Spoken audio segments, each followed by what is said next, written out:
Resta molto difficile la situazione rifiuti a Palermo, dove molte strade sono ancora letteralmente invase da cumuli di immondizia nonostante la regolare ripresa della raccolta già da alcuni giorni.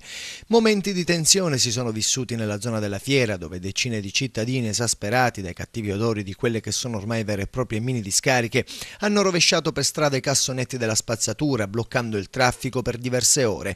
Anche la notte scorsa, poi, i vigili del fuoco sono dovuti intervenire in città per spegnere decine di roghi di cassonetti. Nonostante lo sciopero sia rientrato già da 5 giorni, la situazione resta grave, soprattutto in periferia, a causa delle tante tonnellate di rifiuti accumulatesi nei giorni in cui i lavoratori dell'AMIA, l'azienda che si occupa della raccolta, hanno incrociato le braccia. Una vicenda, quella dei netturbini, su cui la Procura di Palermo, come si sa, è intenzionata a far luce.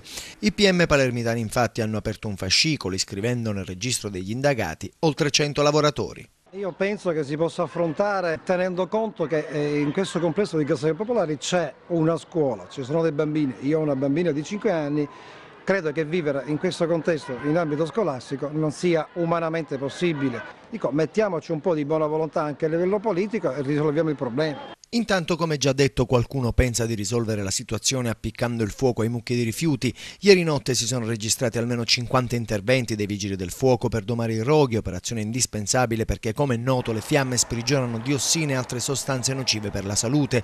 L'assessore regionale alla salute Massimo Russo, in una lettera al commissario straordinario del comune Luisa Latella, ha segnalato i gravi rischi sanitari legati anche al potenziale diffondersi di malattie infettive veicolate da topi e altri parassiti che proliferano nella spazzatura.